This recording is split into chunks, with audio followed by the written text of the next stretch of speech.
Good morning, school, and happy World Read Aloud Day. A day where the world comes together and everyone is encouraged to read aloud to each other. The Parklands College Public Speaking Society would like to present to you four beautiful and fun poems across the languages on offer at the college: English, isiXhosa, French, and Afrikaans. Without further ado, we're in the month of love, so why not read about it? The first poem is an English poem that talks about the importance of love, in the romantic sense, but also in the terms of companionship. The love you might feel towards your best friend, for example. This is not love, perhaps. Love that lays down. It's life that many waters cannot quench, nor the floods drown. But something written in a lighter ink, said in a lower tone. Something perhaps especially our own. A need, at times to be together and talk, and then, finding, we can walk more firmly through dark, narrow places, and meet more easily nightmare faces. A need to reach out sometimes hand to hand, and then find Earth less like an alien land. A need for alliance to defeat the whisperers at the corner street. A need for inns on roads, islands and seas, halts for discoveries to be shared, maps checked and notes compared, a need at times for each of each. Direct as the need of throat and tongue for speech. This poem is about the person who must aim high in life. It says that there are people in life who will pull you back. You must ignore them. It also mentions that those who are not successful in life will try to pull you back because they want you to join them. It ends by saying, you will all get your success with the help of God. Lishushu idabi kumathafa bobomi kuqhumaqulo kucacamba uciza uxhoba ufohlelo umlisela nomthinjana usilwa nosothana usilwa nobumnyama ayaxhaxa amagwala kubhando umcachazo ubomi ngumzamo khosi namakhoti ubomi ngumthwalo ubufuna umqholo ungomo omumi olinda umzingizi ubomi lidaba lokhulwa nomna iyathimisa inyama ayifuni kuthotyozwa ayingingaba lidini lokuzisa impumelelo ayingingalinda ijonge inzaliseko qina isibindi ukuze uphumelele quluphela umini nobusuku bayo qekeza imichanchato ewele ngayo ufunzel enzulwini ungabuyi ngamva mawuqaqhame umngomo phambi kwakho uzigqize imbophelelo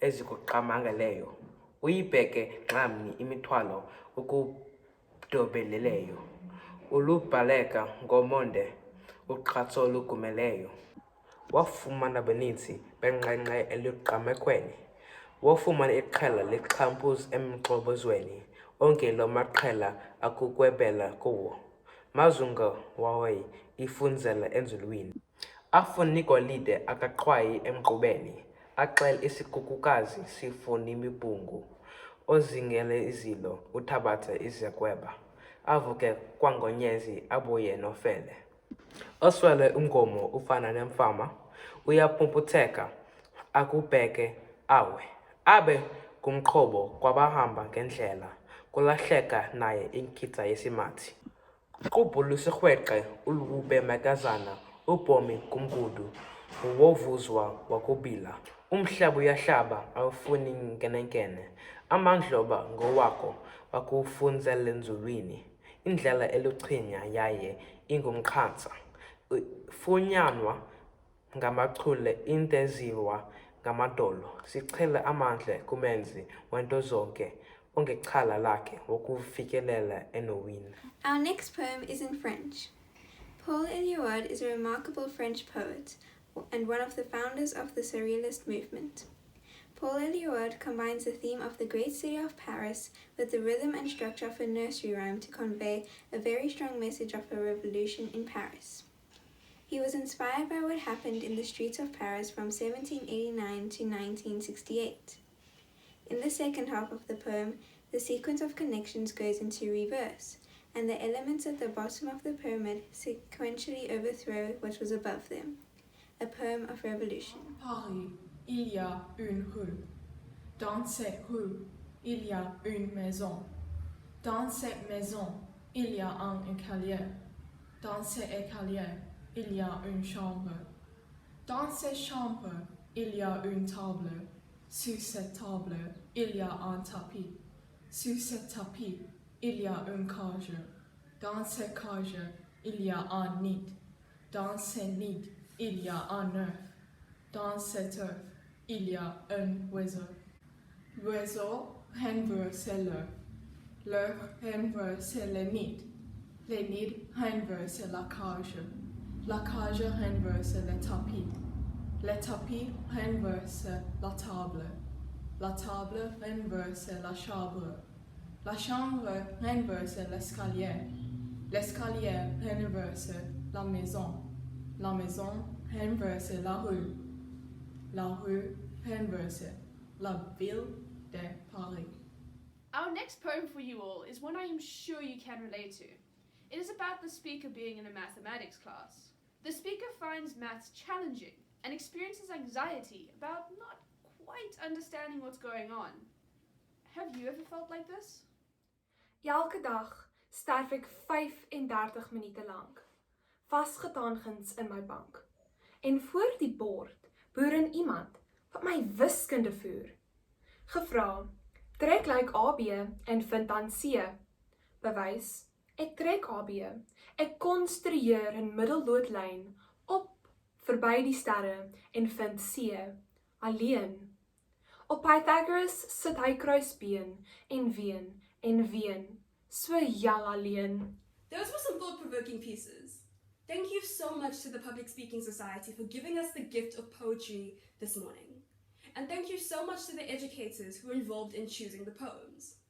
Remember that this is World Read Aloud Day, so perhaps try your hand at reading something in class, or something to a friend at break.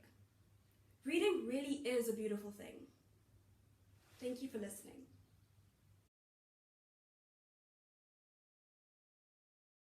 Good day. Today I'll be reading an extract from the book The Boy in the Striped Pajamas by John Boyne. Chapter 10. The dot that became a speck, that became a blob, that became a figure, that became a boy. The walk along the fence took Bruno a lot longer than he had expected. It seemed to stretch on and on for several miles. He walked, and when he looked back at the house that he was living in, it became smaller and smaller until it vanished from sight altogether. During all this time, he never saw anyone anywhere close to the fence, nor did he find any doors to let him inside. And he started to despair that his exploration was going to be entirely unsuccessful. In fact, although the fence continued as far as the eye could see, the huts and buildings and smokestacks were disappearing in the distance behind him, and the fence seemed to be separating him from nothing but space. After walking for the best part of an hour and starting to feel a little hungry, he thought that maybe that was enough exploration for one day and it would be a good idea to turn back. However, just at that moment, a small dot appeared in the distance, and he narrowed his eyes to try see what it was. Bruno remembered a book he had read in which a man was lost in the desert, and because he hadn't any food or water for several days, he started to imagine that he saw wonderful restaurants and enormous fountains, but when he tried to eat or drink from them, they disappeared into nothingness, just handfuls of sand. He wondered whether that was what was happening to him right now. But while he was thinking, his feet were taking him, step by step, closer and closer to the dot in the distance, which in the meantime had become a speck, and then began to show every sign of turning into a blob, and shortly after the blob became a figure. And then, as Bruno got even closer, he saw that the thing was neither a dot, nor a speck, nor a blob, nor a figure, but a person. In fact, it was a boy. Thank you. Good day. Today we're reading a poem by Koleka Putuma, and she's a South African poet. Dear Africa, your stories are found around fires, over meals and handshakes, in street corners and corner shops, in buses and backyards, in living rooms and classrooms. The tourist is not the only lens we use to see you. We use our neighbors' eyes and our forefathers' tongues to look at you. Your recipes passed down generations and generations, your centuries of traditions and legacies, your libraries and art centers, your ululations at weddings and multilingual hymns at funerals. You're complex and beautiful. You have many narratives. You're a fabric with many borders that asks us where we come from and where we are going. We come from there and here and then and now. We use the pages of your histories to map our own futures. We use your stories to see ourselves and each other. Thank you.